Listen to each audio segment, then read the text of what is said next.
Thanks for coming to Politics and Life. This is Jordan. I hope all my freedom-loving patriots are having such a blessed day. If you wouldn't mind, please like, comment, and hit that subscribe button. We are doing another live, and it is to Piers Morgan Uncensored. He has been stirring up the political debate world, and I love watching all of his videos, even though he has me blocked on multiple programs. That's just because I'm anti-war and he is pro-war, and I don't agree with his views on the Ukraine and Russia war. I am 100% America first, and I'm against all these wars. But anyways, this was from yesterday where Mehdi Hassan and Dan Crenshaw, Rhino, not a real conservative, debated about Trump, Doge, and Elon Musk, plus more. Let's get it started, y'all. Please like, comment, and hit that subscribe button.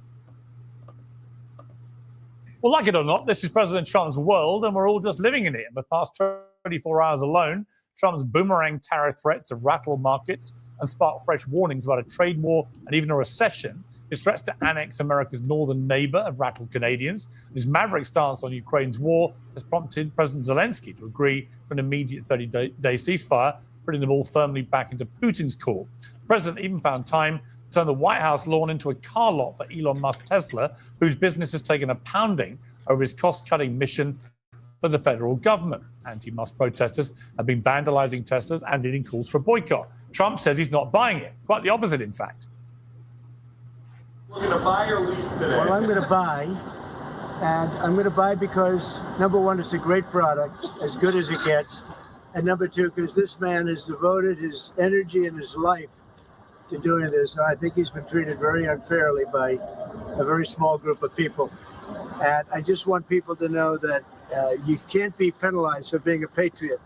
Well, many people are upset about this, of course. Cable news is repeatedly showing an apparent gotcha photo of the president's script revealing a Tesla price list and finance deals to buy one for $299 a month.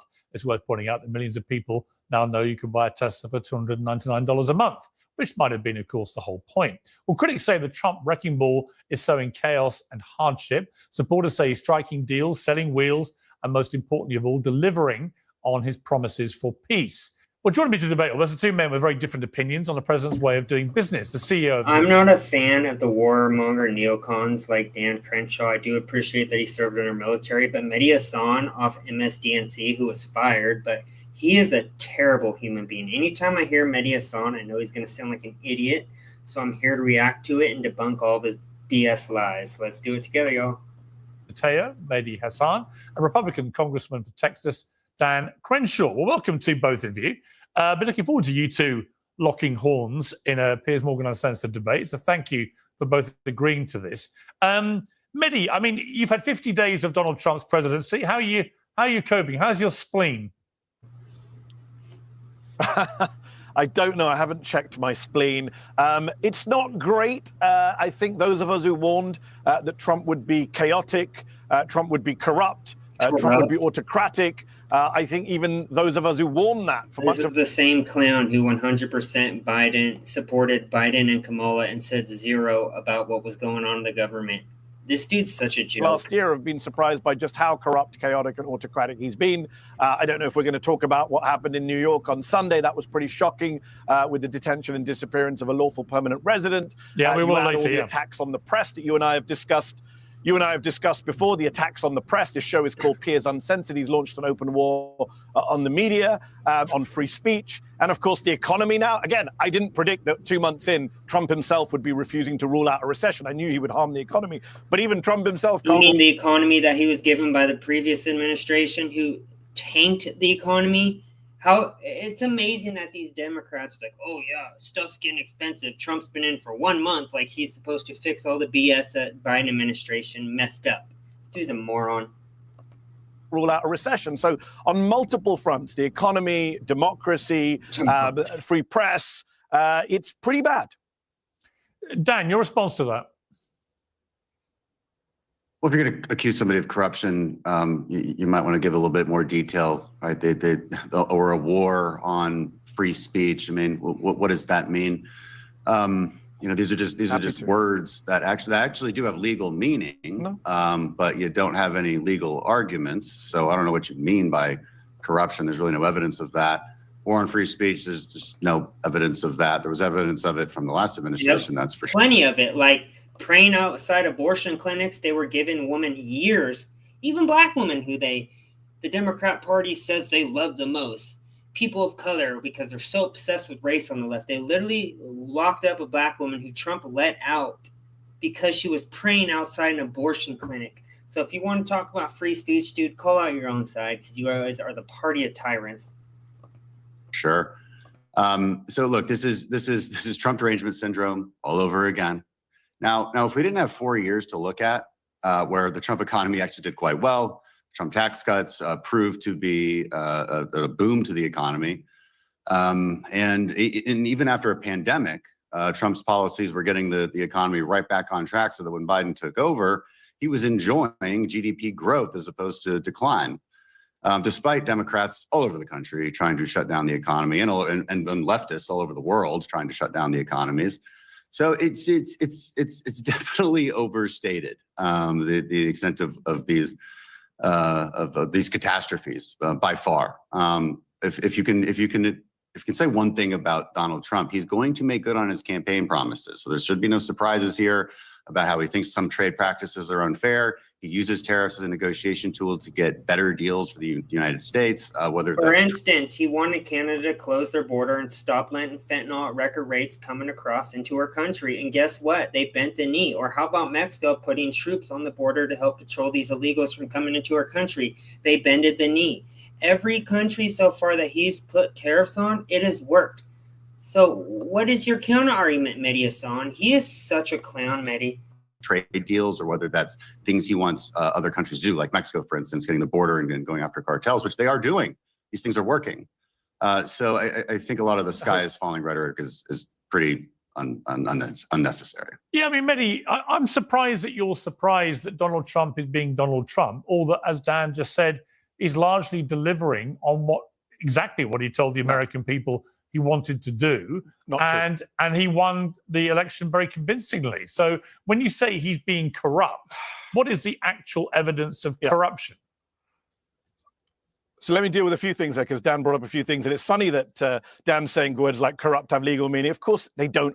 They also have a meaning that everyone understands, and he knows this because he and his party accused Joe Biden of corruption for years. Hold on. You had a long answer. No, I do mean corrupt. No, you don't. No, you don't, because you and your party accused Joe Biden of many crimes which you couldn't find any evidence of. You accuse all. That's not true. All you have to do is look at the Hunter Biden laptop that the CIA and the 51 intelligence members said was Russian disinformation. That pretty much tells you all of the Biden's corruption and how Joe Biden was the big guy. But this dude's probably never watched it because he is just a Democrat shill. All sorts of accused, all sorts of things about Hunter Biden and corruption, which pale into insignificance with what the Trump family's been doing like on the what? crypto DOJ front. Did. There's actually a case against Hunter Biden. What are you talking about? Piers just showed an intro. I can give you an example of convicted criminal sitting in the president. You're going to start saying, now we like the DOJ. Well, no, it's surely the point. Hang on, look, guys, if I could just say, hold on. If I could just say, hang on 1 second. Hang on a second. Guys, I would simply I would ask you both. The DOJ also multiple. Can I just ask, if you talk over each other, nobody can hear what either of you says, just to remind you. Well, I didn't interrupt Dan. No, I just want to say this. But he interrupted me 3 times in my first sentence. Okay, look, just allow each other to respond. Because you acknowledged, because you pointed at me. All you asked were a simple question. What are the legal charges of corruption against Donald Trump? Go.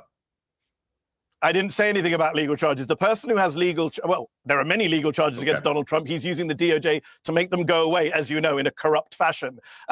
Piers showed us a clip at the top of the show.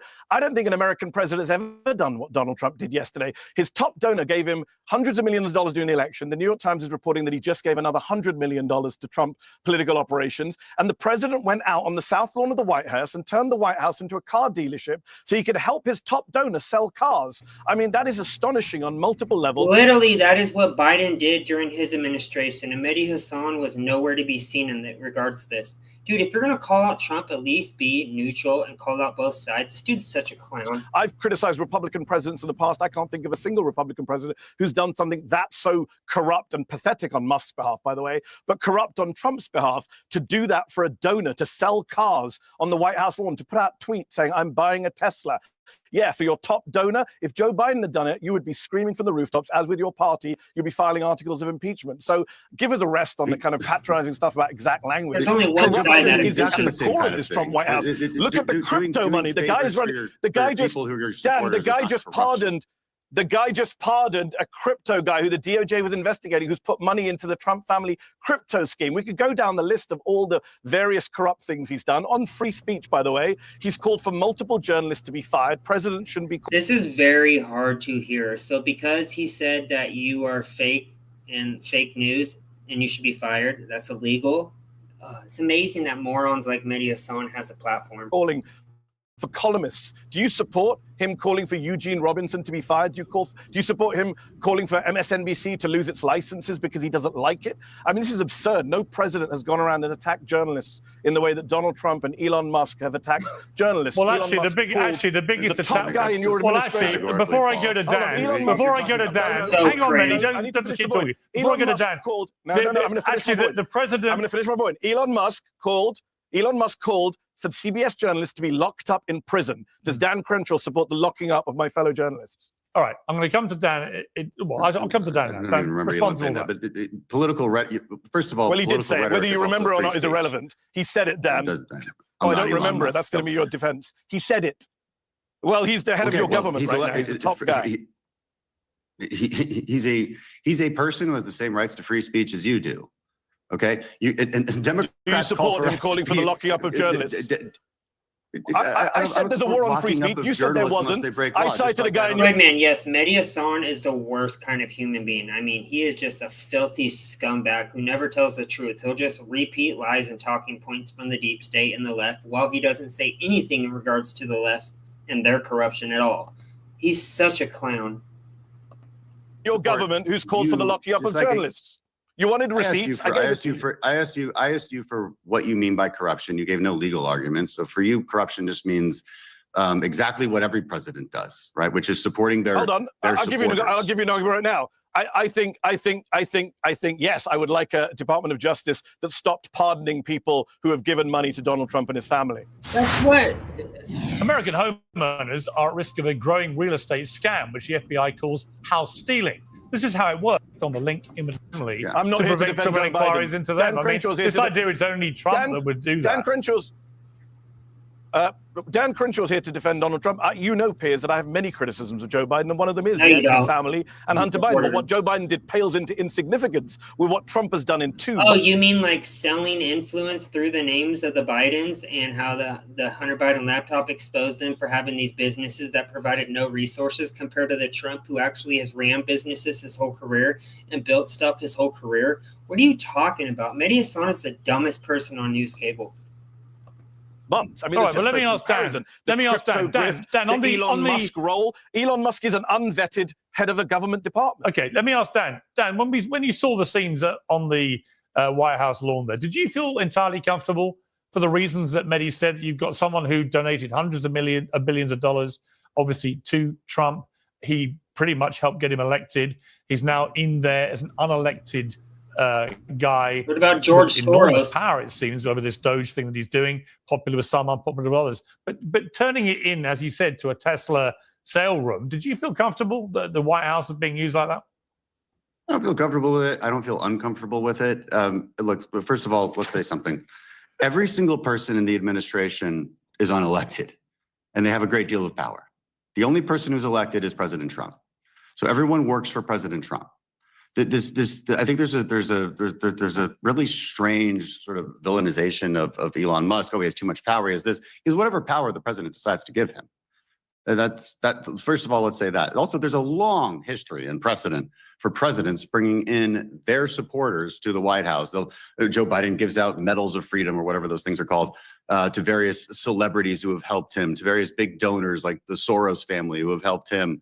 How is this any different? Now, you could argue you don't like it or do like it, but there's a ton of precedent for it. Every ambassador let's talk about the ambassador in the United Kingdom. It is every single time. It is not somebody who's been at State Department for a long time. It is always somebody of the president's choosing. That's who it is. It is usually someone who is friendly with the president. Does that make it corrupt? I don't know. It's not legally corrupt. but that is what happened. I dare you to let me build you a completely free e-commerce store, preloaded. It's normal for every president, and you just making it, you for some reason see it through a different lens when Trump does the exact same things that Biden would do. And Mehdi, let me ask you about Elon Musk. Biden having people at the White House. Hold on, can I respond? Well, Mehdi, but Mehdi, I would ask you this. But Mehdi, do you have intrinsically, Mehdi, do you have a problem with Elon Musk and the Doge campaign to eradicate federal government waste, superfluous spending? All right. Did you have a problem intrinsically with the concept of what they're doing? Because he got paid for it to USAID. This keeps happening now. Dan says something and then you add something, so I can't deal with multiple things. I'm going to deal with Dan first. Dan says that this is all normal and we have precedent for it. Dan's being disingenuous. No, because Biden did the exact same thing with the Jeep, and it's been running through Twitter all day today. So again, this dude's a jackass who lies 24/7 because he has no credibility. Elon Musk is running a government department. He is not vetted. He has not gone through Senate confirmation hearings like cabinet officials and ambassadors. George Soros has never led any kind of government department. If he did, Republican heads would explode. He's never run anything in government, nor is Alexander Soros. He runs these DA judges and these corrupt oligarchs all throughout the country. What is he talking about? Musk is literally standing next to the president. He is telling cabinet secretaries what to do. He's attending cabinet meetings. They're going to court. Dan's not telling you this, but there's literal court cases going on right now to determine the status of Elon Musk and Doge. And by the way, government lawyers are telling the judges he's not the head of Doge. Donald Trump stood in front of Congress and said he is the head of Doge. Maybe Dan can tell us today if Elon Musk, who hasn't been vetted by Congress, is the head of Doge. What's so sad to see is members of Congress like Dan just completely abdicating their responsibilities as a co-equal branch of government and deferring to both Donald Trump and Elon Musk. That's kind of embarrassing to see. And I haven't finished my point. I didn't interrupt you. Hi, Ruth. Sorry, this video is going to be cringe. We have Mehdi Hassan, the dummy, debating Dan Crenshaw in this Piers Morgan Uncensored. So when I finish, you can come back in. I know it's 2 against 1, so let me deal with Piers now. It's not Piers, 2 against Doge 1. Itself. Yes, I have a problem. Well, you're both throwing stuff at me at the same time, so let me deal with them. Yeah, poor me. It's fine. I'm used to it. Piers is asking me about Doge. Let me deal with Doge. Doge is a joke of an outfit, right? Do we all want to get rid of waste in government? Of course I do. I did a long monologue on my show about why we should deal with the Pentagon, which fails an audit every year and wastes billions and trillions of dollars, right? I want to deal with corporate welfare. I want to deal with people who, con the government. Of course we do. But that is not what Doge is doing, right? Doge is a joke, chaotic outfit. It claims to have found fraud, Piers, not just waste, fraud. And yet Dan gave me a lecture on precise terms. Fraud? Has anyone been charged with fraud? That's a crime. Elon Musk has found no fraud. Because if he had found fraud, people would be arrested. He's literally saying now that Elon Musk has found zero fraud. Are you kidding me right now? These Democrat talking points just don't work anymore. Charged by the DOJ right now. We've seen no evidence of fraud. So that's been a lie from Musk. As for waste, you know this, Piers. You've talked about it on the show. $8 billion they claimed to have found. It was $8 million. They said they found $250 million of waste at the Social Security Administration. It was $500,000. They triple counted a $665 million contract. The Wall Street Journal, that lefty bastion, has found so many mistakes and exaggerations in what they found. They've been absolutely harming the US government. They got rid of people who were looking after nuclear weapons and then tried to hire them back. They got rid of people who were trying to fight Ebola and then tried to hire them back. They got rid of people who were trying to fight bird flu and then tried to hire them back. They fired veterans at the Department of Veterans Affairs who were manning the crisis line for veterans. Dan is a veteran, served the country, should be outraged. And then they tried Yes, I'm going to comment on Ruth. He has been working nonstop since January and he hasn't been taking a cent. Sharon, yeah, me and my lady can really take that right now or use that. That would help out a lot. I say it should be 10 grand each American should get bare minimum with all the fraud and waste being exposed right now. to hire them back too. The whole thing is a disaster and a joke. Okay, Dan.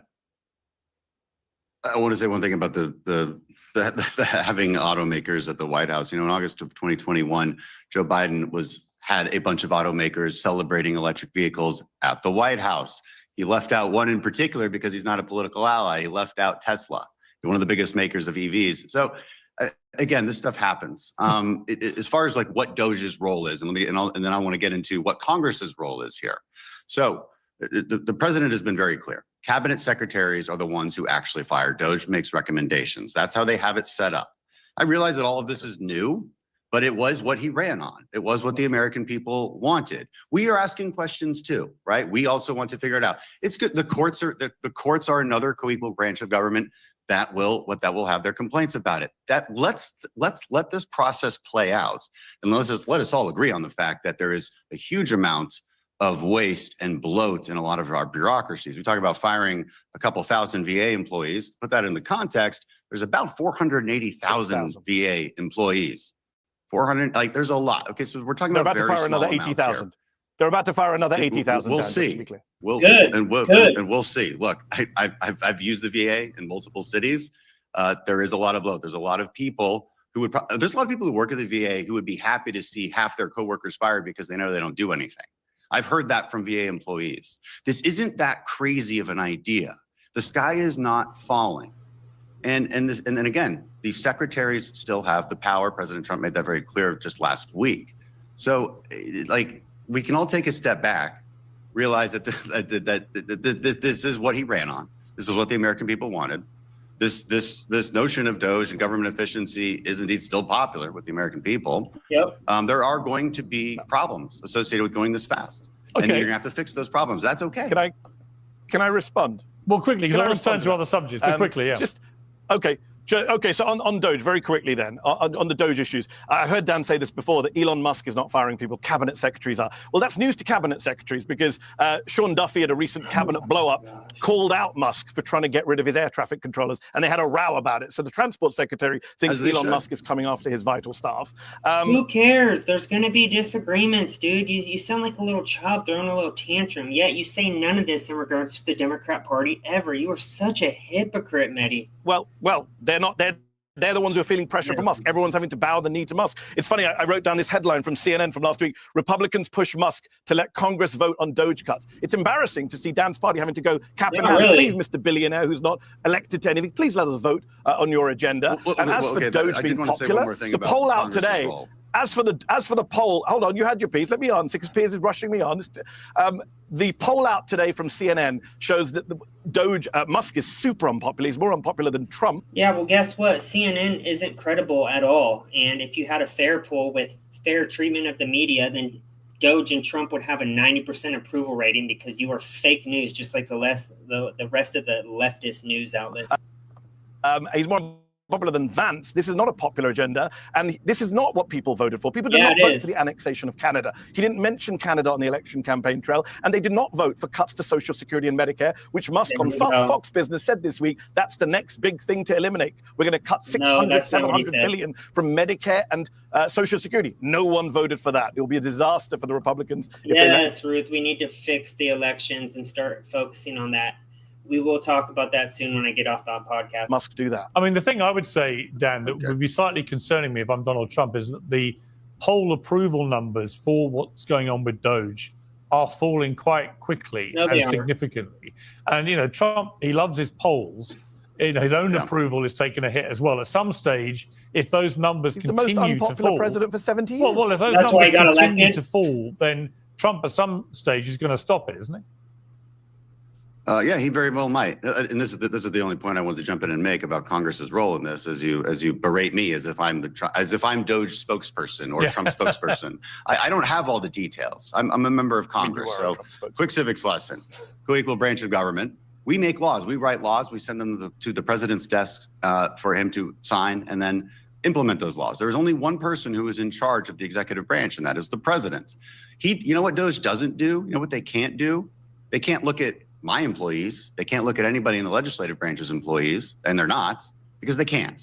They can look at they can shut down. Hold on, they can shut down government departments that Congress created. Are you okay with that? Yeah, corrupt agencies that are spending billions of our taxpayer funds on bullshit, dude, which you support and your side supports on the left, because you guys are the ones collecting all the payments while committing fraud, you piece of trash. Are you okay with that, Congressman? They want to shut, for example, Trump and Musk want to shut down the Department of Education.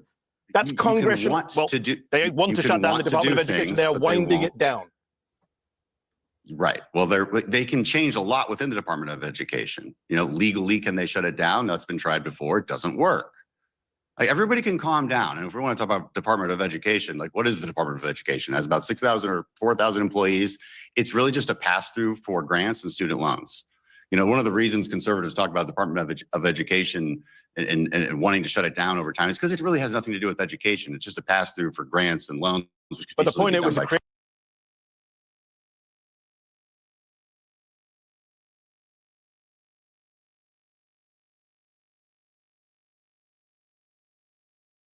created by or some other Congress, department. as was USAID.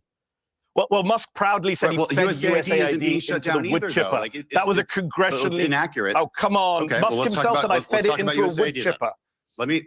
They cancelled aid overnight. By the way, when you say the sky is not, well, I'll give you a humanitarian lesson, Dan.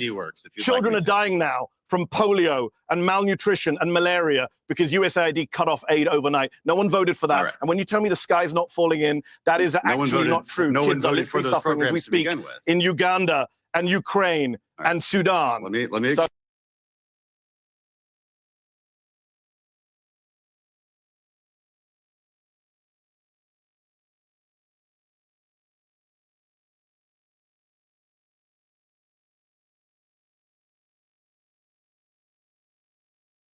I don't know what you're talking about when you say the sky's not falling in. It's the height of cruelty what your administration and your party has done to children in war zones and conflict zones across the world. What was done to USAID was disgusting. Okay. So first of all, he supports billions of taxes being wasted. This piece of trash right here on the left. And he said it's disgusting that we are exposing this fraud that goes back into the Democrat pocket. And he doesn't support that. He wants your taxes to be sent overseas and wasted on BS. When Congress authorizes USAID and appropriates for it, there is a top line appropriation. It is always up to the administration to designate programs within that. We do not write in the whatever program for whatever X country. We do not write that into the legislation or appropriation. And when you go through some of these programs that the Biden administration had, $70,000 for some transgender opera in Colombia, there is room for some skepticism about what USAID is doing. Yes, there was. Like it's a silly example. How about the Gaza condoms? Example. That Trump and Musk lied about.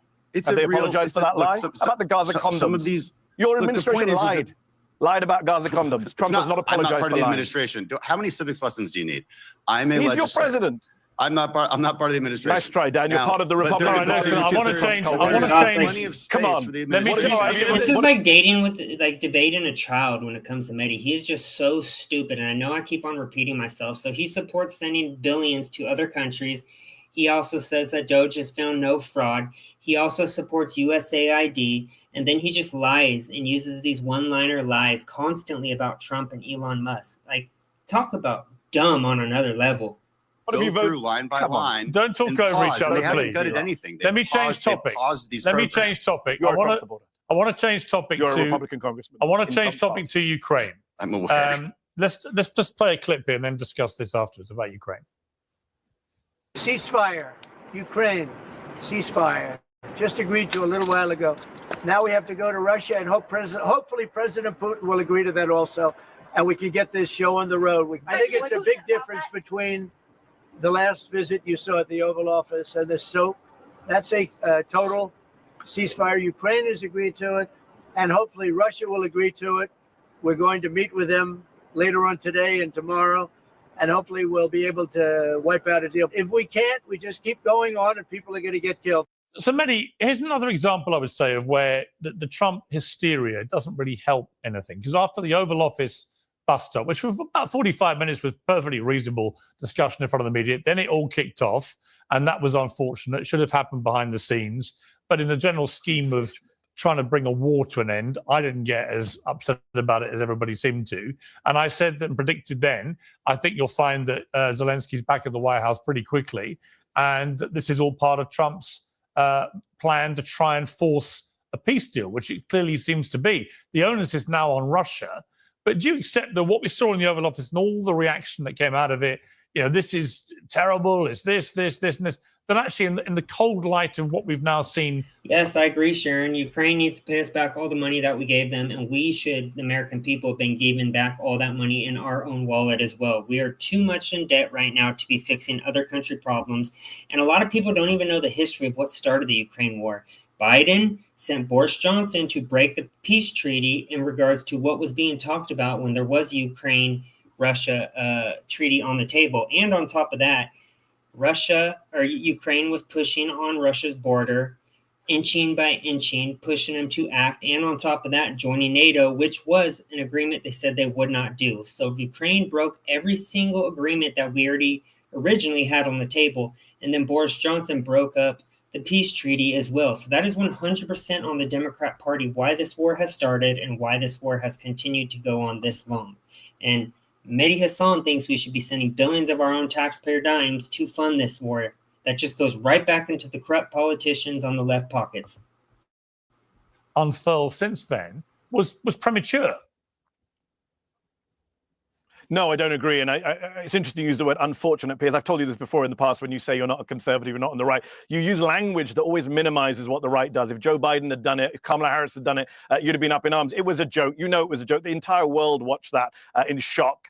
No president has ever behaved towards an allied leader in public like that, maybe in private. He was the one that mouthed out in Russia and called J.D. Vance a bitch. He was the one that had an original agreement to come have a peace treaty with Russia and then change his mind. He was the one that kept on disrespecting and interrupting Trump. So this dude, again, is just lying. We know what our European allies thought of it. They thought it was a disaster. They didn't think it was just unfortunate. And look, if your argument is bring him to the table, there are other ways to bring him to the table. I'm someone who supported a ceasefire in Ukraine for a while. In fact, a year ago, 2 years ago, if we had this conversation, I would have probably been the most dovish anti-war voice out of the three of us. Yeah, because it was Biden. Both of you would have been much more pro-Ukraine and hawkish against Russia than me. My problem is, while I want a ceasefire and a negotiated settlement, and I've said that since the beginning, even when I was doing my MSNBC show, I wanted it done by neutral mediators who have the best interests in peace. Donald Trump doesn't care about peace. He wants to win a Nobel Peace Prize. It bothers him that Barack Obama got one. He loved the fake ceasefire. Yeah, Barack Obama got one for literally doing nothing. Now Trump is doing peace talks with Israel, Gaza, which it looks like that's happening, and Ukraine, Russia. So he is solving literally 2 wars within the first month of already being in office. He should get every peace prize for that accomplishment, because Biden and Kamala, their idea of peace is sending more of our taxpayer funds and Americans over there to die. A lot of people don't know this. If you see the videos on X, Twitter, that people are getting dragged off the streets in Ukraine. I saw videos of this guy walking his dog, and this van pulls up, beats the crap out of this guy, and throws him in a van. Or this video where this guy was walking with his wife on the street, and they literally came up, pushed her out of the way, started beating this guy, and threw him in a van. This is happening. Kids younger than 18. Ukraine is not a free country. This is exactly what Mehdi Hassan actually supports. And all you have to do is go on X, and there are hundreds of videos of people literally getting pulled off the streets and forced into these wars to die. It should have never happened, and Trump's trying to prevent people from stop dying on both sides. And Israel, he doesn't mind if he gets a fake ceasefire in Ukraine. My problem is the negotiator shouldn't be an American president who is so blatantly and viciously in the Russian camp.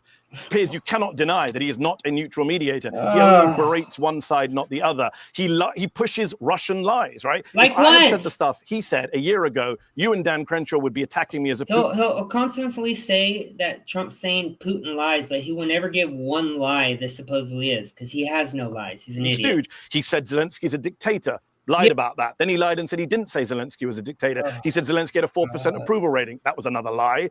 He lied and said Ukraine started the war, an outrageous lie. Russia started the war with an illegal invasion. He lied about how much money America is giving Ukraine compared to Europe. He's lied and lied and lied, and that is my problem. And my biggest problem, and Piers, surely you agree with me, is can Russia be trusted to maintain the ceasefire? I'm glad the ball's in Russia's court, but don't forget what caused that blow up in the White House. Zelensky, not rudely, but firmly asked J.D. Vance, how do you know Russia's going to keep the ceasefire? 25 times. Because they have come out for the past few years on record many of times saying they want a ceasefire. It's been Ukraine who said they don't want a ceasefire. So you're literally calling out the side who says they want peace and then defending the side who says they want to continue this war and get billions more money of our taxpayer dimes. Amazing. Mehdi Hassan has got to be the dumbest person I've ever seen on big media in history. Like, I thought AOC and Jasmine Crockett were dumb, but this guy takes dumb to the next level.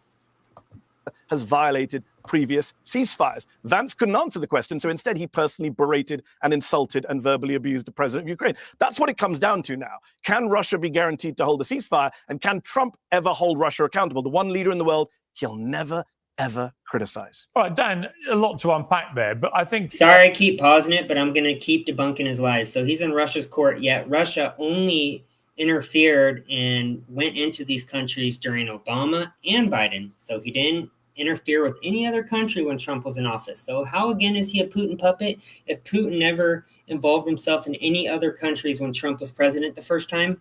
Again, this dude has no clue what he's talking about.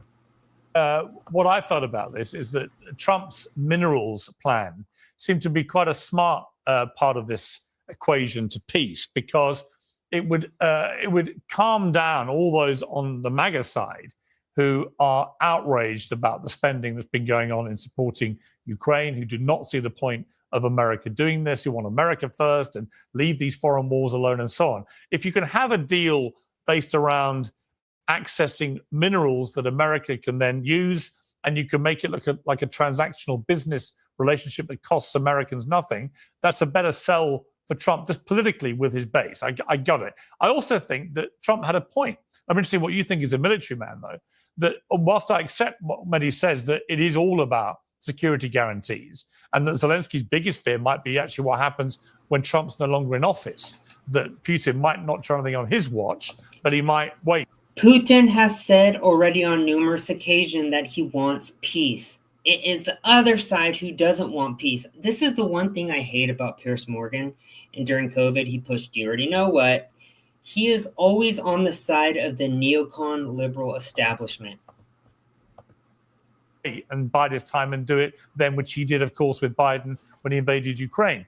I'm just curious what you think about the idea that Trump had, which is if you've got American contractors all over Ukraine digging up minerals and they're there in big numbers and there's a business relationship there, is that enough of a deterrence to Putin to then attack more of Ukraine, because he would effectively be attacking areas that have a lot of American people on the ground? This is... Yeah, I mean, look, the minerals deal in particular is a good idea for two reasons. One, it's a political backstop for President Trump, as you mentioned. Second, there's now an economic entanglement between the U.S. and Ukraine, which is an implicit security guarantee. The Ukrainians agreed with this, by the way. It was frustrating, and you look at what Rubio really put it well when he explained on CBS or whatever interview it was, why the frustration with Zelensky. He had agreed. We were in Munich. We were in Munich with at this Munich security conference. So I met with Zelensky at that time.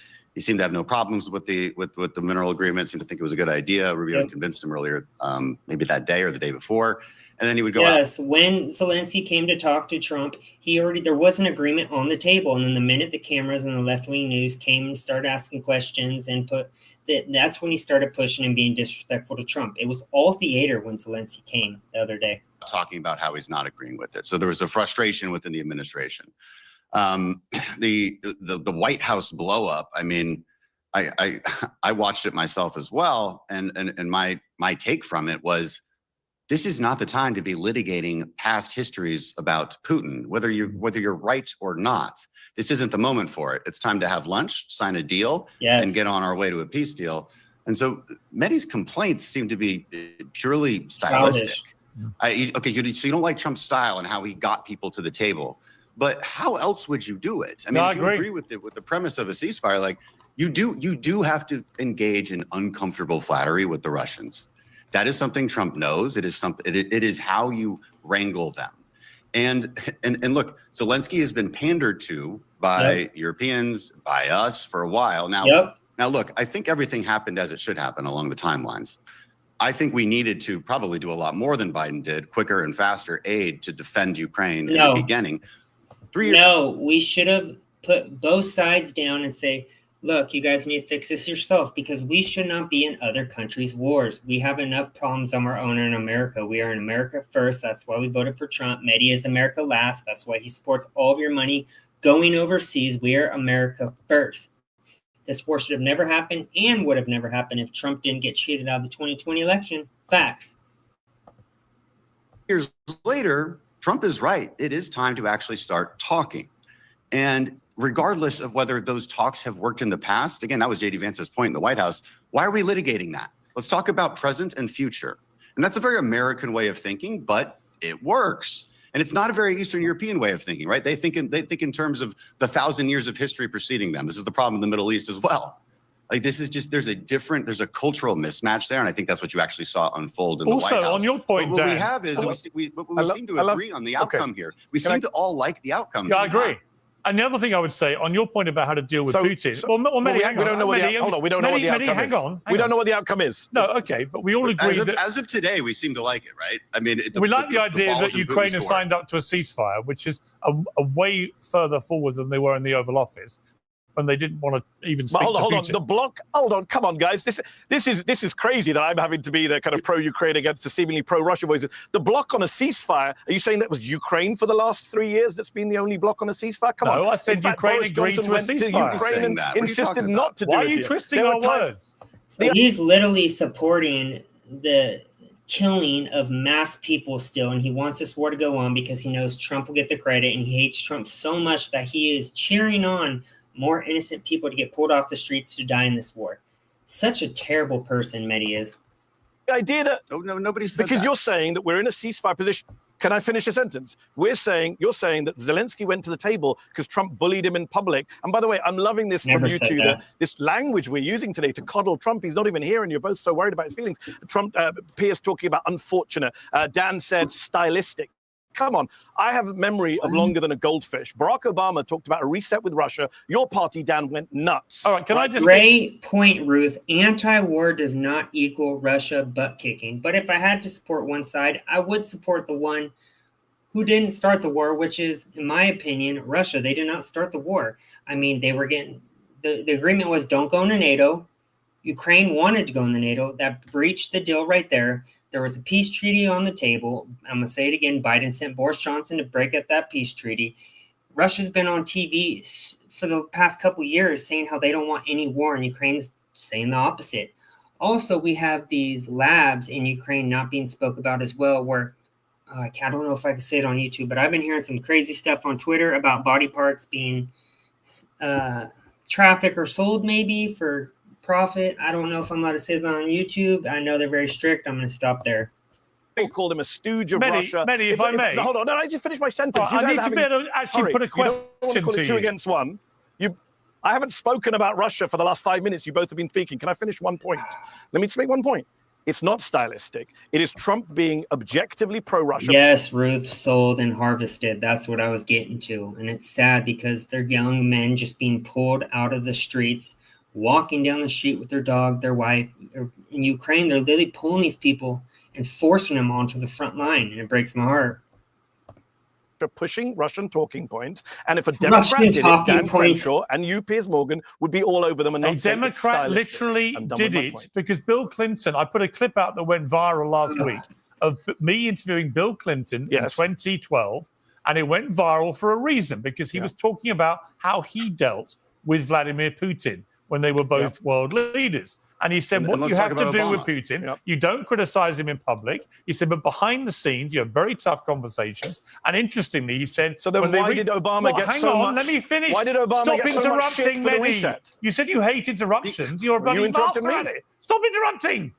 You interrupted me what earlier. You preach. You interrupted me earlier. Sounds like a baby, man. Well, it's 2 against 1. Can I finish, please, Mehdi? I actually used to think Joy Reid was the worst, but I mean, Mehdi Hasan, he takes it to the level. I'd say Mehdi Hasan, Joy Reid, there's so many terrible left-wing news outlets. Gosh. I'll wait.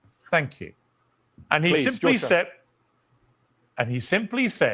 that behind the scenes, they had very tough conversations. And I said to him, could you trust Putin if he gave you his word on something? He went, absolutely. He never went back on his word, which I thought was interesting. And I've heard that from other leaders. So what Putin says in public and what happens in public is one thing. What happens behind the scenes with him is another. We don't know what conversations Trump has had with Putin behind the scenes, but we do know he's following the same playbook in public. Because he tore them up. He's following the same playbook in public. If you may not interrupt me, please.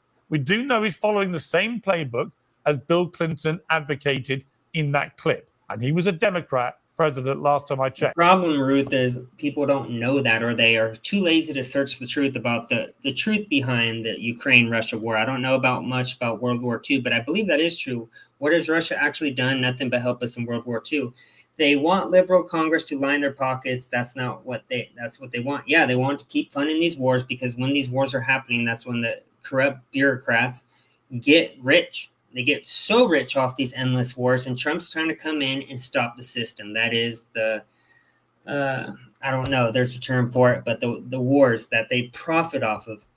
Right. So there is a strategy they have for dealing with Putin, which may be more effective than simply doing what you'd like everyone to do, which is call Putin a monster. I'm happy to. I think he is a despicable tyrant. He's a dictator. He pretty illegally sure you've invaded called a him a sovereign. monster more than I have, Hang on. Piers, for the last Stop 4 years. interrupting, please. I think he's an awful dictator. Well, you're giving a speech now, Piers. I thought we were doing a debate. You should be You're now giving you a should speech. know all Sorry, about I'm that, gonna Mehdi. interrupt Let me finish, and I'll come to you. He's a ruthless dictator. Yes, Ruth. Thanks for the help. In industrial war complex. That's what I meant to say.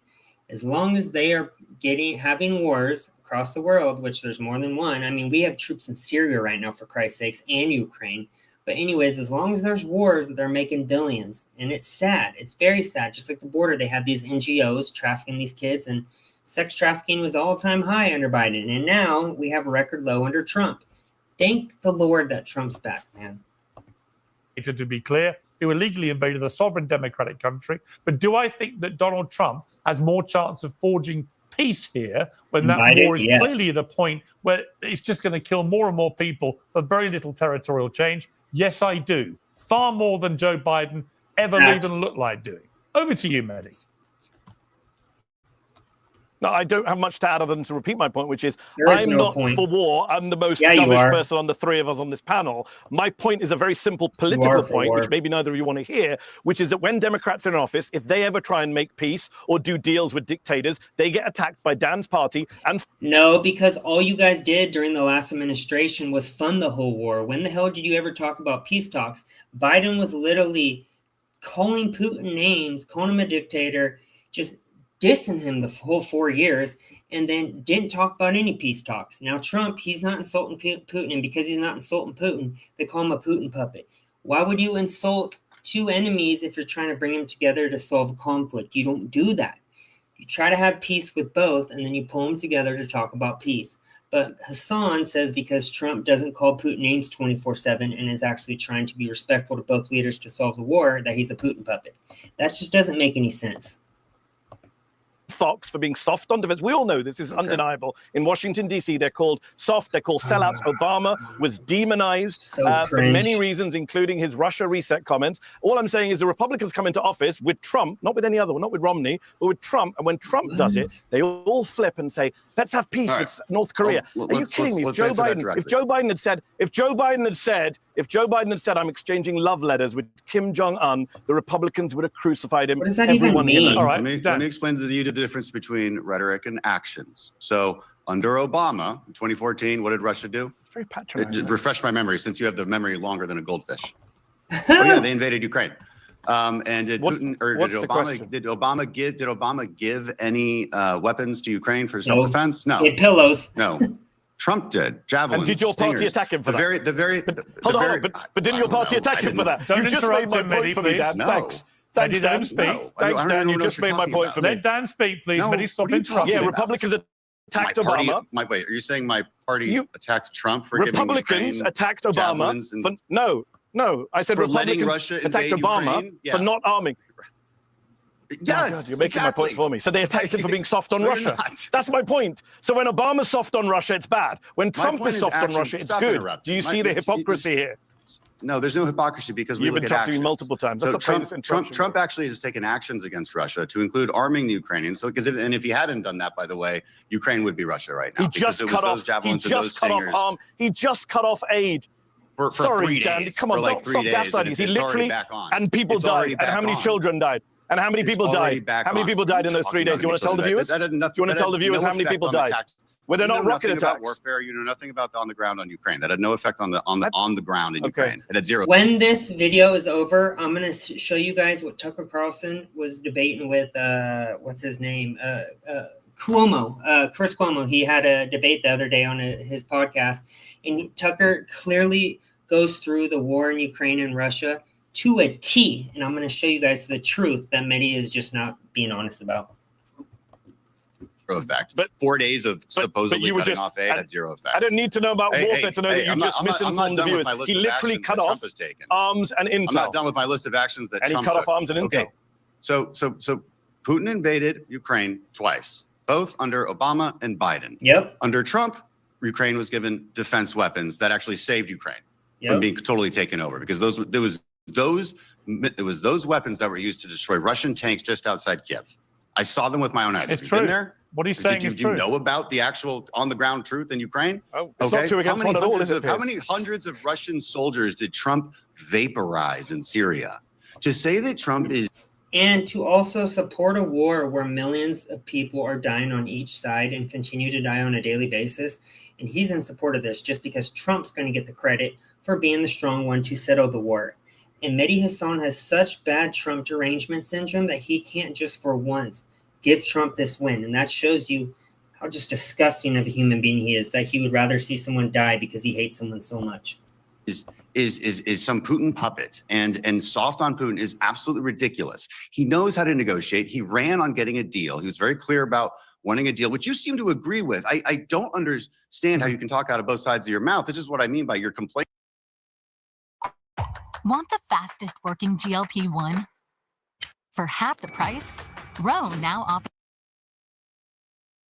Complaints about it seem to be completely stylistic. Like, how are you going to get Putin to the table by beating your chest? I mean, that is Trump's argument, and it's a sensible one.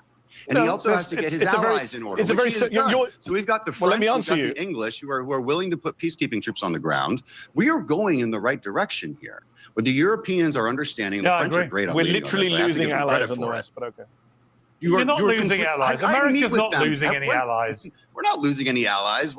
You're in denial, Piers. You're in denial. Well, the British Prime Minister has made it clear in the last few days that You've never met with senior advisors. And by the way, all that's happening, all that's happening is that European countries... Yeah, and Sharon, I believe he was fired because he was hating white people or something. He's like Joy Reid, this racist bigot that they hired on MSDNC.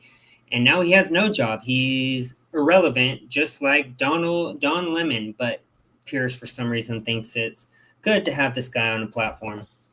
Two of you just shouting at me. All right. It was my show. European. I think every viewer can see the two of you. Mehdi, sometimes you forget you're on my show when you do this. If I'm on yours, you can dictate it any way you like. I love it.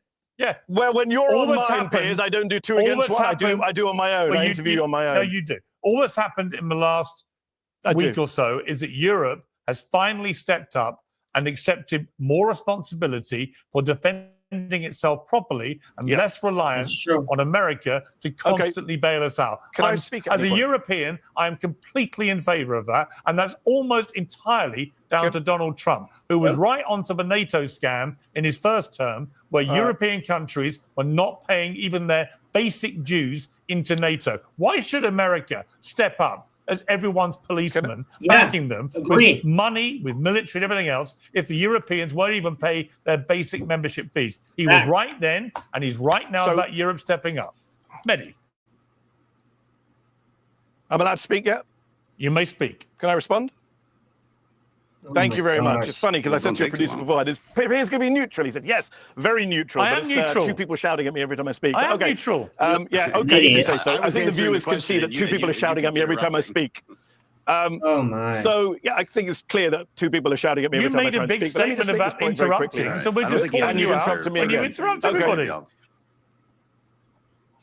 Mehdi, let me know when I can speak, boys. I'll try. Let's see. You're being a baby. You're being a On baby. the front, there you go. There you go. There's another interruption. Another interruption. Oh my gosh. Hey, Dad, I'm not a baby. I'm happy to be here on my own. You need to be handheld by. Yeah, you are a baby, dude. You this dude is such an idiot. Every time I see him in a debate, I'm like, man, put me in front of him. He can give that energy where he's constantly interrupting, talking fast. I will return that same energy. Yes, that's fine. Look, my point here about Russia is very simple. My point about Russia. Are you even aware of his military career? So far, three interruptions. Let's keep going. Let's see. Everyone's watching. Everyone is watching to see that I cannot make one point about Russia. Why don't you just speak? Let me start a fourth time. Let me start a fourth time and see if you both could actually let me speak. You haven't started anything. If you both shut up, maybe all you do is insult us. Say something. Anything. Hey, I love the Morgan Crenshaw dream team. No, it's not two against one at all. All right, so let me start for a fourth time. Very silly. Russia thinks Trump is. Oh, wow. Say Okay, something, fifth time. bruh. Russia Go ahead.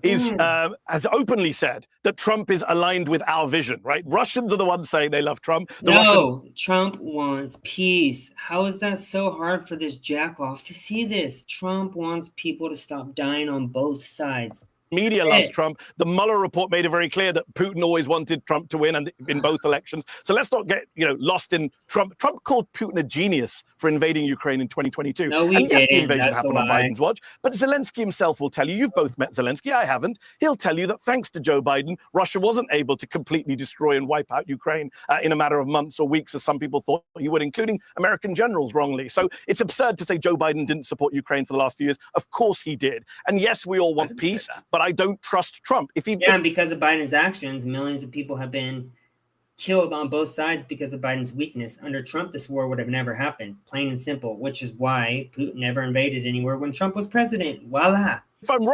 If I'm wrong, I'll come back on this show and I'll say to you all, you guys were right. Trump got peace in Russia and Ukraine, and it sustained, and it was a durable, real peace. And I will come back in a year or 2 years. And I will say now, Trump will deliver peace in Ukraine. So we'll see. We'll have the same three of us. Okay, good. Okay, and let me finish the point that I've been waiting. Can I just finish the one point I waited 5 minutes for? Yes. Why don't you make it? Well, I do have a disagreement because actually I do think Western allies are reassessing their view of the US, and I think it's absurd to say Europe did. I'm so fed up with this propaganda, Piers, that you as a European are pushing about. Europeans spent, if you include support for refugees, Europeans spent $300 billion on Ukraine. Even if you just do military and humanitarian aid, as Dan himself has accepted, it's equal, right? If you throw in refugees, it's billions. Gives me a headache. And what's the territorial size of Europe against America? Population? Ukraine. Sorry. What's the population of Europe compared to America? What? This guy gives me I don't know off the top of my head. You don't know? Why don't you go away and work out tell me, that Europe is many, many times the size of the United States, both geographically and in population. And yet you think they should be parity. So what are you saying then? Tear up the transatlantic They should be parity, should they? No, but hold on. The US wanted to bleed Russia in this war. This is what people on the left have been saying for a while. The US had national security interests, they claimed. Republican and Democrats told us, including Dan Crenshaw, in fighting Russia. So don't act like this is some humanitarian gesture or charitable act by the US to Ukraine. Come on, grow up. That's not what happened in Ukraine. Okay, I'll try and grow up. Let's move on to the final. Go back to I'm going to try and grow up. Let's move on to the final topic, which is Mahmoud Halil, who's this prominent figure in Columbia University's pro-Palestinian student protest movement, been arrested and detained on Saturday after an executive order by President Trump ordered the terrorist sympathizers. I hope you guys don't mind. I don't care to talk about this. It's probably going to be the one subject I skipped on. That's how we protect civil liberties, do we, Dan? We poll the American people. Let me ask you a question. Should somebody who's in America on a green card be allowed to support a terror organization? Because according to all the paperwork you fill in when you apply for a green card, if you do support one, you would not be given a green card. Hamas are a prescribed terror group in the United States. He has supported Hamas. Therefore, if the United States government if they wanted to revoke his... I see a good amount of people here are from X. If you guys wouldn't mind, I know you guys see it below. Please subscribe to my YouTube channel. I'm finally a premium member on X, so I'm going to start posting videos all day, every day, from YouTube to X, from StreamYard. So I hope you guys subscribe, help America First, Patriot, Conservative out. Thank you. God bless. Go Trump. Green card. They are perfectly within their rights to do so, as Dan has articulated. Not true. Piers, you don't... No, Dan has not articulated that at all. No law has been cited that says you can revoke his green card because of his speech.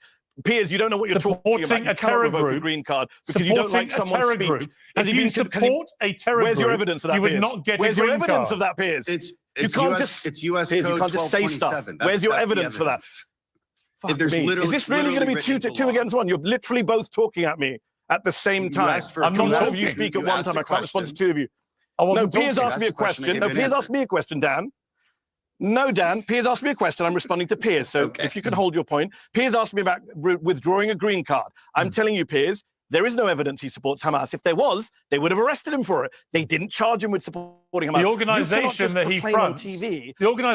he fronts actually described October the 7th as a victory. They described October the 7th as a victory. That's a speech.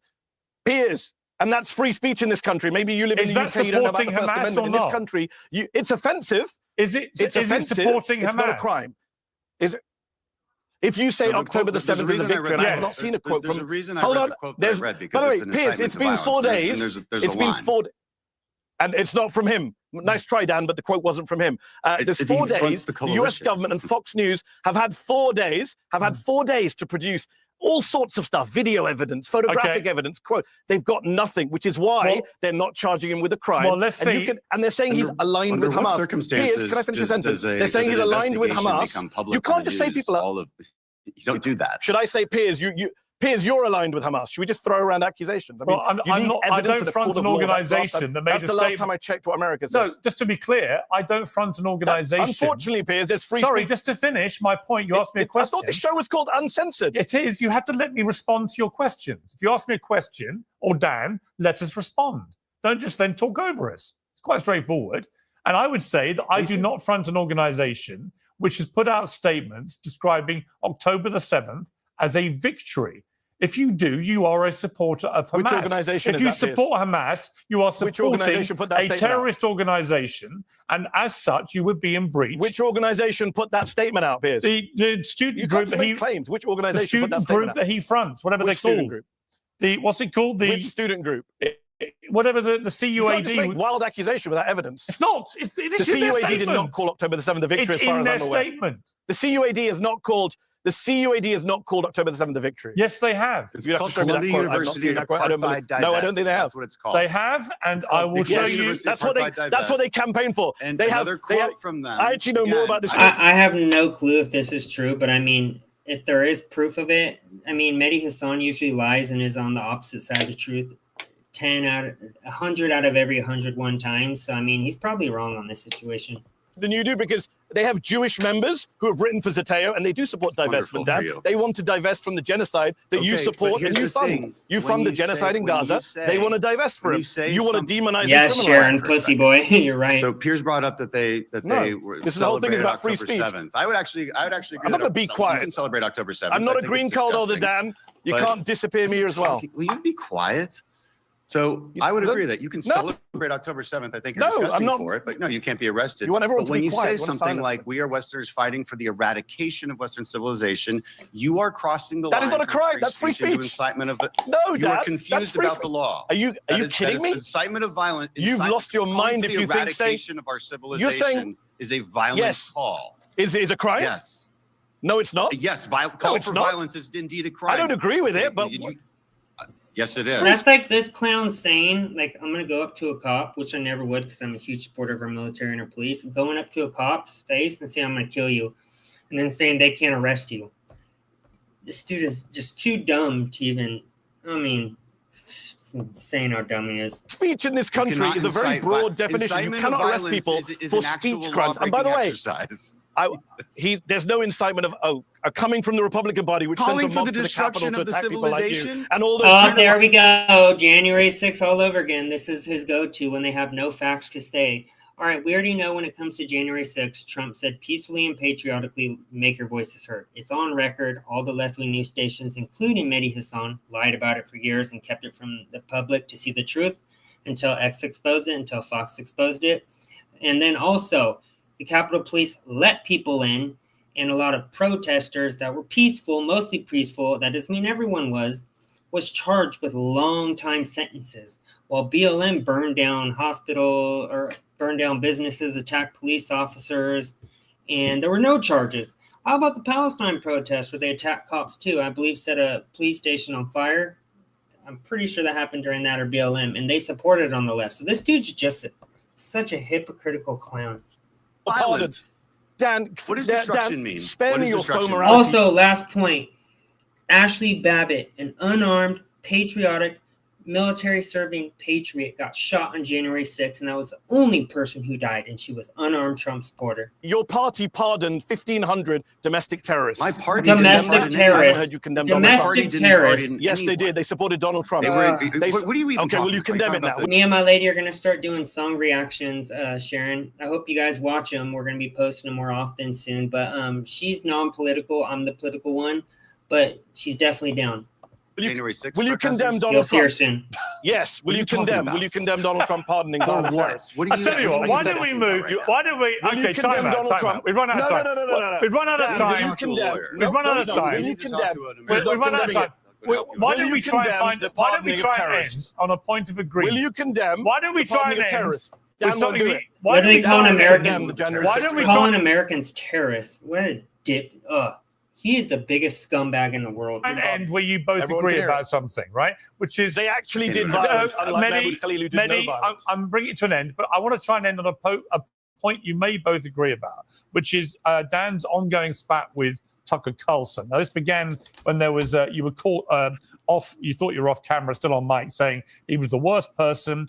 We've talked a lot on Twitter. If I ever meet him, I'm going to effing kill him. You then said, I think anyone seriously watching and being honest with themselves knows that was hyperbole. You said in private, and no, Tucker has nothing to worry about. I've absolutely no desire to harm him. And then Tucker went on a podcast with commentator Chris Josephs on his podcast, and he said this about you, Dan. Tell us about my all-time favorite member of Congress, Dan Crenshaw. Yeah. So he's a tough one. He's a hothead on Twitter now. He's out of control. Yeah, I don't understand why he's taking He this is. stance That a little is bit. true. Because I He think used his to be- personal life is out of control. Yeah, because he used to be If you like Tucker Carlson, he's one of my favorites. Give it a like. like a right-wing darling. Like he was, with the Navy SEALs, I think early on. Not with me. I always thought he was a freak and a warmonger. Really, yeah. Weirdo, yeah. He's a freak and a warmonger weirdo, but yeah. He's showing it now. Dan, your response to being a freak, a warmonger, and a weirdo. He is a warmonger. Yeah, well, this is typical for Tucker. Tucker has no actual substance, right? He's been attacking me since 2022. When he became obsessed with me, I live rent free in that little mongrel's head, and people What's ask up, Squid Man? Yes, Tucker is the man. He speaks nothing but truth. all the time, like, why does he hate you? And I'm like, the fact that you can't answer that question is indicative of the fact that he has no actual substance. See, I can tell you why Mehdi disagrees with me. I can tell you why Mehdi doesn't like me. At least he has, I disagree with them all, but at least he has things that he disagrees with me on. Tucker never actually says anything. It's just insults. He'll use my war wound to insult me. He's a weird bad guy. I mean, people should not be tricked by his supposed stance against the DC insider elites, right? Because he literally is that. I mean, what's on the people should know. What's on the Hunter Biden laptops? What's funny? Yep. Emails from Tucker Carlson to Hunter Biden, asking Hunter Biden for help to get Tucker's son into Georgetown. Tucker's a silver spoon-fed trust fund baby. Went to boarding school guy. It's just the epitome of the DC elites who pretends to fight against it in order to corner a market in the media. He's begged us to go on his show since that time. We said, look, how about a moderator? Yeah, we all know this guy Crenshaw is insider trading and makes millions off wars himself. So don't act innocent. Tucker is not that type of person at all. And he exposed you, and that's why you don't like him. Debate. He said, oh, no, I'm not going to do that. He's not, I don't think he's a very serious person. I think he used to be. Don't see that anymore, right? It's like I'm out of control on Twitter because every once in a while I respond partially to lies told about me. Yeah, I just don't take it lying down. Yeah, that's me. No, I apologize to no one for it. Well, the incredible it thing is. about what you've just been saying is I saw Mehdi repeatedly nodding in agreement. So we seem to have reached a Look at point that. of agreement, Mehdi. I mean, I'll say two things very quickly. One is we heard Dan read out a quote from the CUAD, which I don't think is incitement to violence. And then I heard Piers read out a quote from Dan that sounded pretty violent, even though he says he was joking. But on Tucker Carlson, I can't disagree with Dan's assessment. He shouldn't have said that he's going to kill Tucker Carlson. He did take it too far. And for a congressman or a House senator, I don't know which one he is, he should be expelled for that kind of language. And one of the things that really drives me up the wall is this, and I know you had a very chummy He sit down hold our with him in side Saudi Arabia, accountable. but he is the fake anti-establishment persona really does great with me. Well, I like Tucker, and I enjoyed my ding-dong with him over in Saudi. It wasn't by any means a chummy sit-down. If you've watched particularly the one that he aired on his channel, he came after me very strongly about Ukraine, and I gave it back with bells on, which is the part of debate. But we're all entitled to our views. both of Tucker and of Ukraine and of Donald Trump and of everything else. Except Khalil, apparently. And one of the reasons I like you guys coming on Uncensored is because you give me your uncensored views, and I appreciate it. So thank you for agreeing to the debate. I enjoyed it very much. 4 months on from their crushing defeat in the US election, Democrats remain deeply divided on what went wrong and how they can effectively oppose President Trump. Former Obama advisor Van Jones has a blunt diagnosis. Offending most people in the country, calling everybody sexist and racist and transphobic and every other name, and then saying, please follow us. That's not a good strategy, folks. Well, part of the problem is that a majority of voters rejected the whole ideology that goes with statements like this. And it's the same problem that women face, is if you don't know anything about our bodies, you don't know how it works. Mm-hmm. So when you come in and you say, oh, you know, these are men, you know, competing against women, you're assuming that the women are weak and just can't do anything yourself. No, we assume that there's differences, and it's called biology, you idiot. Whoopi's too fat and out of shape to even. She's probably never done a sport in her whole life. The fact that she's defending men and women's locker rooms, which is I'm very against, and that really irritates me. Or how about the fact that there's men and women's sports, which has taken thousands of scholarships, awards, championship trophies away from actual women who have worked their whole lives to be put in that position. And these idiots, these are the dumbest hacks, as I call them on The View. They don't know anything. They're always anti anything Trump says because they are, sadly, it's almost like a cult at this point. Very sad. Have you seen female athletes? They know what they're doing. Oh, Wow. Whoopi. Wow. That's Whoopi Goldberg explaining that it's feminist to allow men to compete against women because men just don't understand women's bodies. While interviewing Dylan Mulvaney, who was a man until several years ago, on International Women's Day. Sometimes I think we're living literally in a parody life. Yep. It's going to be a long road back to the White House if the Democrats continue down these pathways. Well, joining me now to discuss Democrat disarray and much more, Professor Nina Turner, former Democrat state senator for Ohio, wearing spectacular shades, I might add, and the host of Tommy Lahren is Fearless on Outkick, Tommy Lahren. Well, welcome to both of you.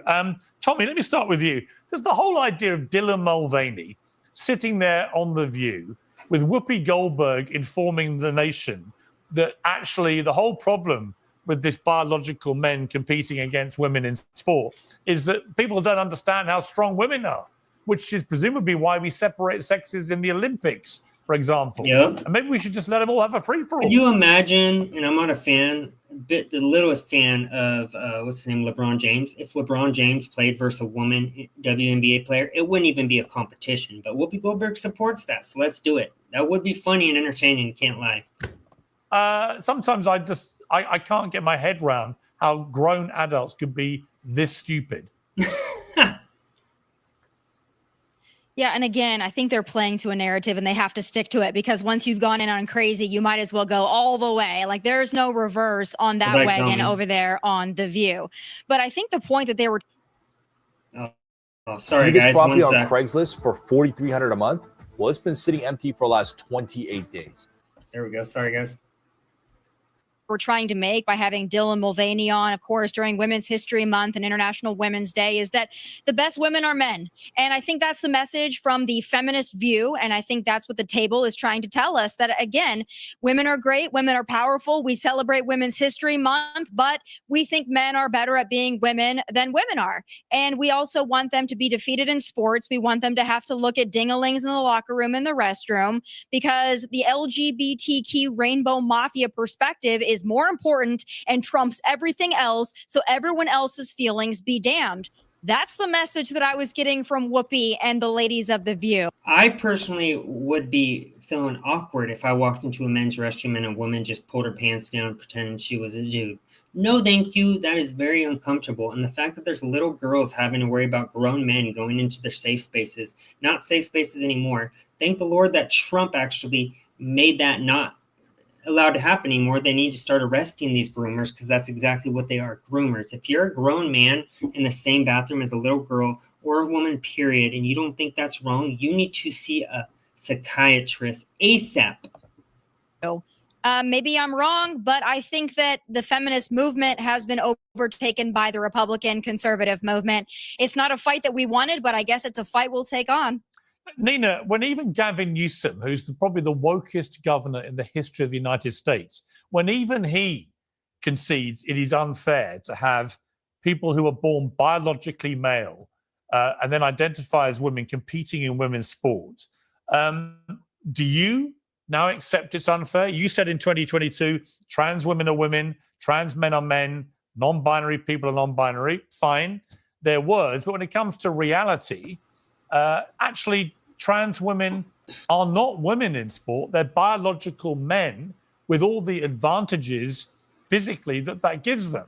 That is the unfairness Gavin Newsom was talking about. So do you agree with Newsom, or are you with Whoopi on this? Well, Piers, I don't look to Newsom or Whoopi for my political advice. I'm a politician myself, so I lean to my own understanding. You know, as a humanitarian, we should just let people live. Now, when it comes to sports, and what I mean by that, the more we paint other people as the other and as the enemy, it's a slippery slope. Now, when it comes to sports, let's let the NCAA or local sports agencies. So what she's going to do is doing what Democrats don't do that good, actually. Make the decision. She's going to deflect and not answer the question and say, let's let the people who run the sports leagues make those decisions, because I'm in a cult and I can't just say the obvious truth, which is, yes, men and women should not be competing in the same sports and men should not be in women's restrooms. It's clear as day. What I can't understand, with so much at stake here in the United States of America, why we would focus on something like this on the federal government level. Let the local people She supports decide. it. Now, if I want to use boxing as by way of example to lean into something that you were bringing up, we have weight classes in boxing. There's a reason why heavyweights don't fight lightweights or featherweights. And what do you think would happen? So Okay, but Nina, I'm glad you raised that. Because a heavyweight, I'm glad you raised that. I'm glad you raised that. So would you be happy if, say, Floyd Mayweather decided to fight a female boxer who weighed exactly the same? No, not at all. No. Well, hang on. You just cited the weight divisions that they have. Fine. But that's not what the debate is about. It's not about a heavyweight woman fighting a lightweight woman. It's about whether a heavyweight man should get in the ring, now identifying as a woman, and fight a heavyweight woman who's actually a woman. Let me finish As we saw, by the way, in the Paris Olympics, where the winner of a gold medal in the women's boxing was actually somebody who was banned from the World Championships for testing positive, reportedly. There's been no admission on the part of the athlete for X chromosomes, male chromosomes. And one of the competitors in an earlier round against this fighter quit after 40 seconds, saying she'd never been hit that hard by a woman in her life. So there are real life and death scenarios unfurling here. And you say leave it to authorities. The authorities are failing. So my question for you is simply, do you agree it's intrinsically unfair? There are apparently 120,000 trans athletes now at high school level in America competing. Are you comfortable? Piers, are you comfortable with them competing against women? Yes or no? Piers, now are you bringing me in to just listen to you, or are you going to listen to what I'm saying? What I am saying, that we need to have a level of fairness, and I'm using boxing as the example on the way to try to get that fairness. Absolutely not. A heavyweight man or woman should not be fighting a lightweight man or woman. So she supports it. Shouldn't fight a woman of the same weight. So she supports it. She's just saying different weight classes should not compete. So she's going around the truth and doing what they don't do actually that good, is not speaking the truth, agreeing with the cult, and then not answering the question. We should not disadvantage. Okay, so Floyd Mayweather. Let me ask you again. I don't think you understood my question. Hang on. If Floyd Mayweather says, "I'm now identifying as a woman," are you comfortable? Absolutely not. Hang on. Are you comfortable for him to get in a ring against a woman of the same weight? Yes or no? No, I said no. So your weight argument is complete bullshit. Yep. No, it's not. It's not. You're missing. You're accepting biological men have an unfair advantage. You just answered my question. Yes, but you're misunderstanding what I'm saying. What I am saying is that I am not here to dehumanize anybody. Nor am I. So to the extent that we are spending so much time on this, when 68,000 Americans die every year from not having health care, when there are other more profound things we should deal with. Nothing to do with trans athletes in women's sport I get whatsoever. that people are concerned about this, and I recognize the fact that people are concerned about this. Okay. But can we deal with this in a way that does not dehumanize anybody? I do not want to see biological women disadvantaged in sports, which is why so same weight class. You would ban trans women. So same weight class, then she's down for men competing in women's sports. If they're in the same weight class, that's clearly what she's saying, because she didn't just say, no, it's wrong altogether. She's actually saying if they're not in the same weight class, then I disagree. Now, if they are in the same weight class or same height, then I do agree. Idiot. Clown. From competing which in women's is sport. why I gave the weight class example in boxing. But again, we're spending so much time on this and not dealing with other issues. Yeah, because I don't quite understand. Piers, do you agree that the NCAA or sports agencies can deal with this? Do you believe that this is something I agree with Donald Trump, who's banned it all. Federal government? No, I agree with Donald Trump. Federal government to get involved? I think it's a federal. We have so many other issues it's a to deal with. federal. So she's supporting the federal government dealing with this, but so far, how have they done the past 4 years? This is exactly why we're in this position, because we did exactly what you're supporting right now, you idiot. It's a federal government issue that affects the entire country. Donald Trump is absolutely right. It doesn't matter. You're talking about the weight class thing. He has other Let me get to Tommy, because I You don't have think issues in the head. I don't understand what Nina's saying. On the one hand, she's citing the weight differential in boxing as an example of fairness. But when I said, would you put Floyd Mayweather in against a woman of the same weight, she was outraged and said, of course not. So the weight argument is not I'm not the point. outraged. You're the point is that men are physically superior. You're just dumb. Tommy. I won't say superior, but different. Physically superior. Tommy. Different. Men are... Here's the problem.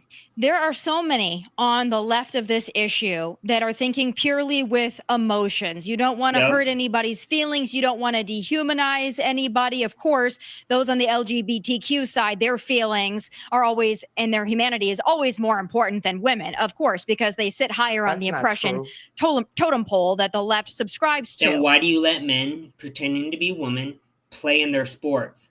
Easy debunk. You're stupid.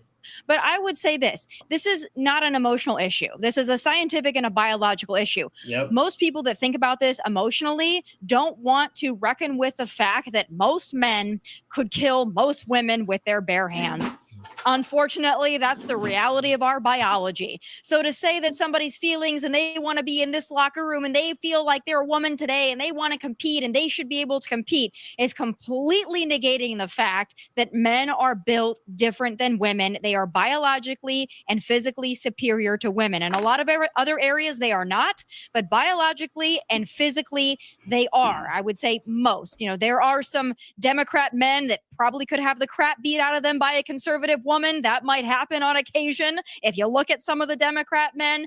But as a rule, men are just stronger. And I don't know why, again, to this point, this isn't the issue most people care about. Please spare me, because for the last 10 years, the left has been telling us that the only thing we should care about is race and LGBTQ and sexuality and identity. They've been telling us those are the most important things. Oh, and climate change. But now all of a sudden, when they're on the wrong side of the issue and it's a 90-10 issue, all of a sudden now egg prices are more important. I mean, please, let's just be consistent with our messaging. I would suggest everyone to go on Twitter, by the way, and to find the real reason why egg prices are so high. It's because of Joe Biden. It's because they killed a lot of chickens as well, or hens, or whatever as you call it. And that is why egg prices are so high. Generally, well, thank God I'm not on the left. I am a progressive. So the bottom line that is the left, you idiot. People's feelings do matter. My point is I don't want to dehumanize anybody because there are real criminal threats where people physically attack people in the transgender community, especially like what? Black women. But that's all wrong. Transgender that's women. all wrong. So that's wrong. Listen, so Dina, I've always supported trans. I've always supported. So because trans people are getting attacked by this administration, that okays all the bad behavior. That is the most dumb cop-out I've ever heard. And these trans people, if you watch on the videos on X, Twitter, they're actually threatening violence on Trump supporters. And they consider not calling them by their woke, fake created pronoun that is inciting violence. So they can proceed then after that to actually incite violence on you. It is so crazy. It is like a cult. They talk down to you. They treat you like trash. I mean, they're literally blowing up, shooting up, attacking random Teslas right now on the left because Elon Musk is the new Hitler. It's insane, and it is a cult. Supported trans people's Piers, rights to fairness and equality. I abhor and that's any why I'm violence saying against trans as a people. I respect their humanitarian, right to the that's same rights as violent the rest part. of us. That's the part I'm talking about. But what Tommy is talking about is totally to the extreme. The point is this. What's Make extreme the about what rules, she said? Recognize the differences. The reason why I'm not using the term superior, because women were created and men were created. I'm not going to say they're superior. Is there a strength difference? Absolutely. But I'm not using the word superior. So again, thank God that I am not on the left. The reason why I'm bringing you are on the left is because there are some people who are predisposed, as I think you would agree, Piers, to attack people based on their identity. Yeah, and you know who the most? Yes, there are. That's what I don't like. There are. I don't like that. I also have to say, given you've identified as a progressive, that some of the most hateful attack merchants in the world in the last few years have been on the progressive left. Would you accept that? Well, it's called being a human being. Human beings, whether they're conservative, progressive. No, I can tell Why is it that BLM was the left? Palestine protests was the left. The Pride movement, where even in San Francisco, they had these pools, these fetish pools, where people were able to pee in them while children were present. That was on the left. The left are the ones that create every bad club where they attack cops, they burn down cops, they attack people for being pro-human. It's amazing. And then they call us the cult members, that Donald Trump is racist and Hitler. Yeah, we're the ones attacking cops, attacking people based off skin color, also teaching Marxism in schools, same thing based off your skin color. And it's the Democrats that support it, just like USAID, billions of our taxes going to overseas bullshit. And now that we want to bring our taxes back to America and actually focus on America's problems first, now we're Hitler. Now we're starting all these problems instead of solving the conflict, which happened under the Kamala Biden administration. If Trump wasn't elected, we would have had nuclear war and most likely all have been dead. So we should be we should appreciate what happened this last election, because otherwise we would probably be dead by now, because they would have invaded Russia and started off some type of nuclear war, which means everyone dies. Democrat or Republican, I can tell you one thing. People have a propensity to be hateful. That's not unique to when I see ideology. When I see people's social media biographies and they have #BeKind and they identify as a progressive, I know they are vicious, horrible, hateful human beings who spend their entire life trying to cancel people and shame and humiliate. Yeah, you do. Literally, I could honestly write a check each time that I'm right about that, and I'd be very rich. Well, I mean, even the person that you have on opposite of me has been hateful towards me on social media. So it is not. Absolutely. What did she say about you? Absolutely. Please do share an example. What did she say? Calling me that chick and just that chick is racist. I've never met her just because we just calling her that chick is now racist. These people are so pathetic. They're like little babies, like little crying ass babies. Disagree politically does not mean you don't like that being we called have a chick? to be vicious. You're mad that I called you that chick? I'm very confused. I'd love if you cite the exact example. Mean that we. But I don't know. You were. But Piers, you know Woman what? is an idiot. Listen, anybody can be hateful. Is really my point. So crazy, bro. No one group has monopoly on being hateful. Yeah, but the debate isn't about hate. It's about fairness and equality. I agree with you that trans people. I agree with you. Trans people should not be subjected to any hate. Violence. I completely agree. Of course not. They should have the Nobody same. should. They should have the same rights to fairness and equality as everybody else, including all three of us here. I agree. But the reality is, in issues like sport, they are themselves eroding women's rights to fairness, equality, and safety. And that's, I'm afraid. Well, let's have the conversation. I'm afraid. Piers, we've had the conversation, and Donald Trump That's decided to act on it. Let me quickly ask you. You're literally having a conversation right now, and you have not answered a single question. Instead, you've defended men competing with women as long as they're in the same age group. about the Van Jones federal issue. I want to quickly ask you about Van Jones saying the Democrats are screwed. I just got paid $60,000 for my car crash from using this app on my phone. And I don't know if you Sorry, can guys, see one this, sec. but it's called. Tommy, it does seem to me they are literally floundering at the moment. The behavior during Donald Trump's speech the other night was so abhorrent. Let's take a clip of what Van Jones said. Look, man, we're screwed. I mean, we don't know. No, Democrats don't know what to do. This is a nightmare. You know, somebody like Donald Trump, we thought we'd at least have, you know, Hakeem Jeffries in the speaker's chair to hold him back if we didn't have Kamala in there to do the right thing. Listen, the Democratic Party is going through a massive set of internal crises. You have a party that got trapped two ways. One, defending a broken status quo that nobody likes because they thought that Donald Trump was going to make it worse. But when you're defending the status quo, you're going to lose.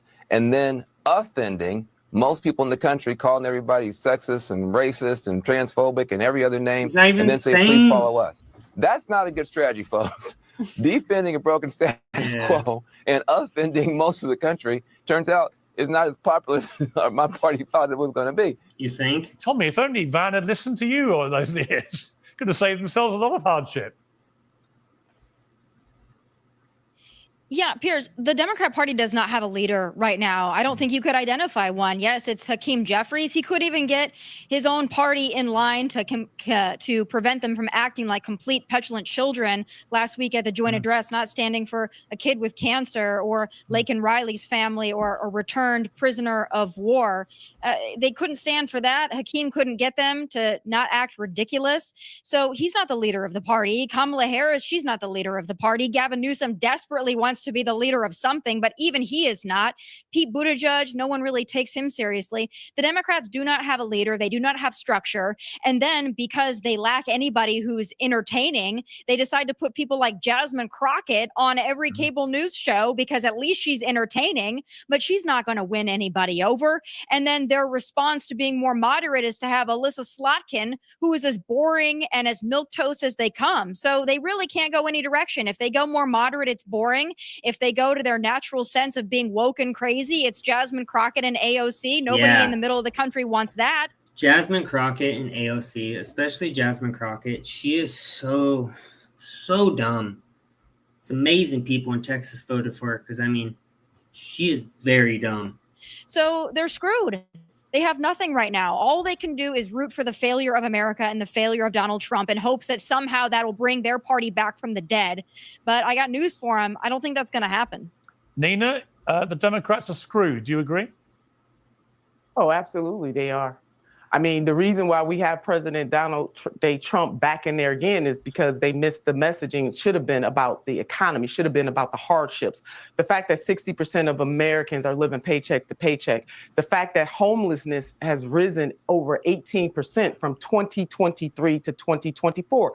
You have to address people's pain and you have to have a vision that provides provision for the people. And so simply having the Democratic Party say that we are not Donald J. Trump, well, guess what? That did not work. So you know what? Democrats have to figure out, they need to do a real autopsy. They need to look at the men and the women and the people in the mirror and accept the blame for what happened and figure out how to move forward. But just simply laying and waiting on President Donald J. Trump to make a mistake, that is not going to endear them to the voters that rejected them in 2024. But counter to that, though, Piers, also, what I don't want my Republican colleagues, family, and friends to make a mistake in assuming that just because the American people rejected the Democratic Party does not necessarily mean they are totally in love with what the Republican Party is doing. Now, President Donald J. Trump ran on the fact that he was going to make the economy different and stronger. The American people are still, worried about inflation, as they well should be, and they are also still worried about their bottom line. And so both parties can,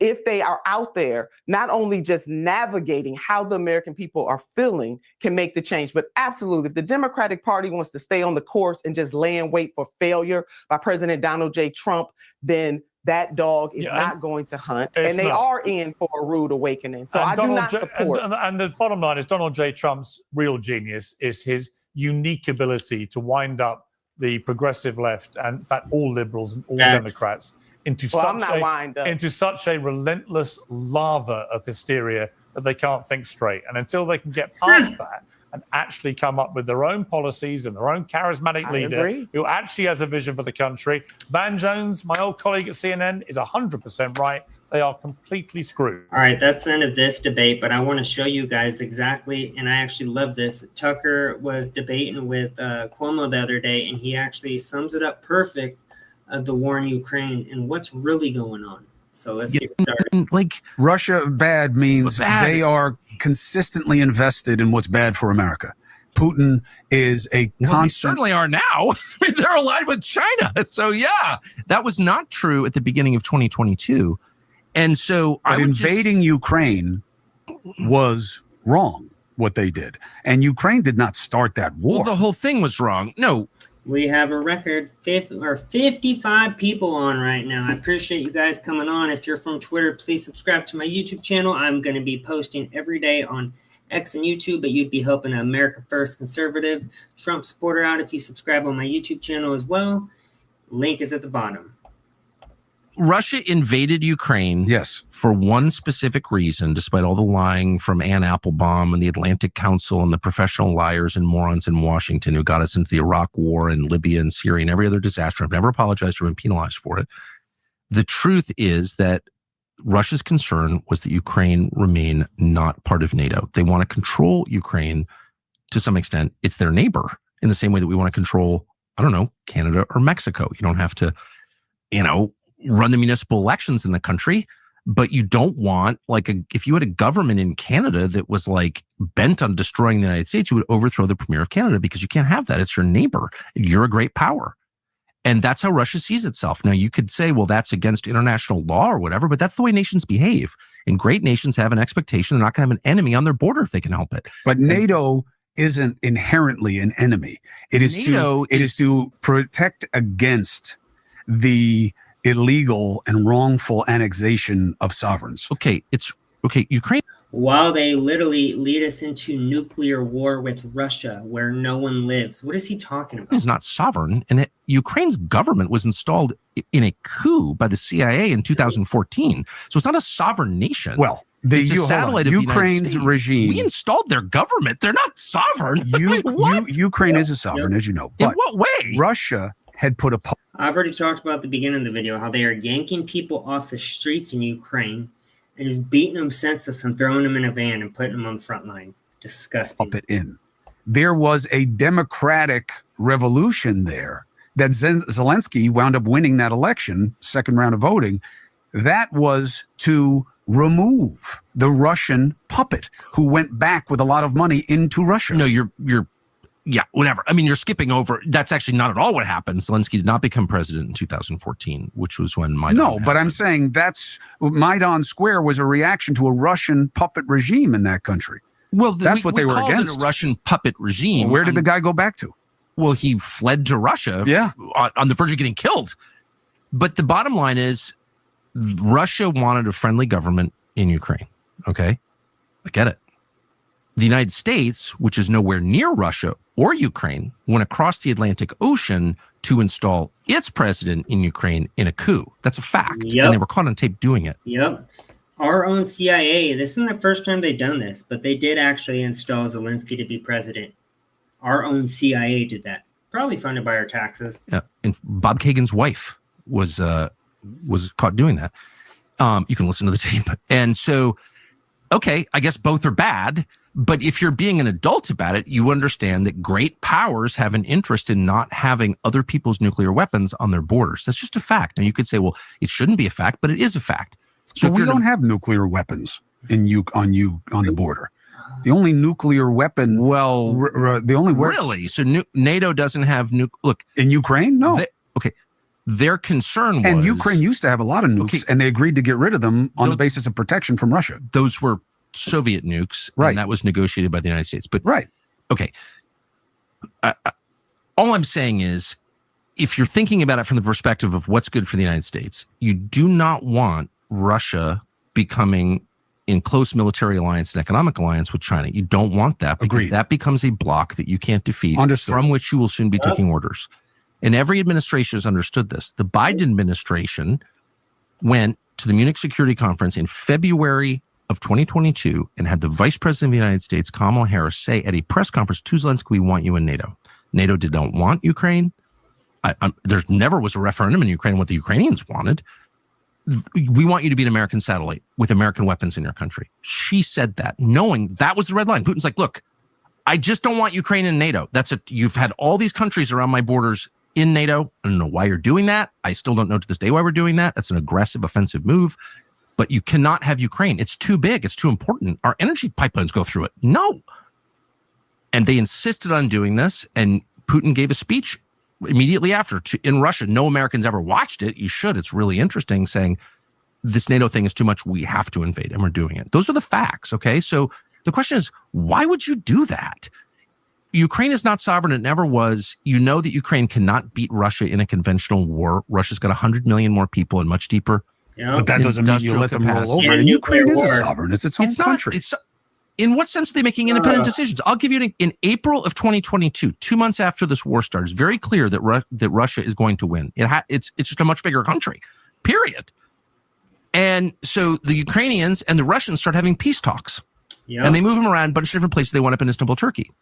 And they have a bunch of different data points. The first is no NATO. The second is, what do we do with Crimea, which since 2014 had been like Russian aligned. They took it, by the way. They took it. They took it. What do you do with that? There's a Russian military naval base there, as you know.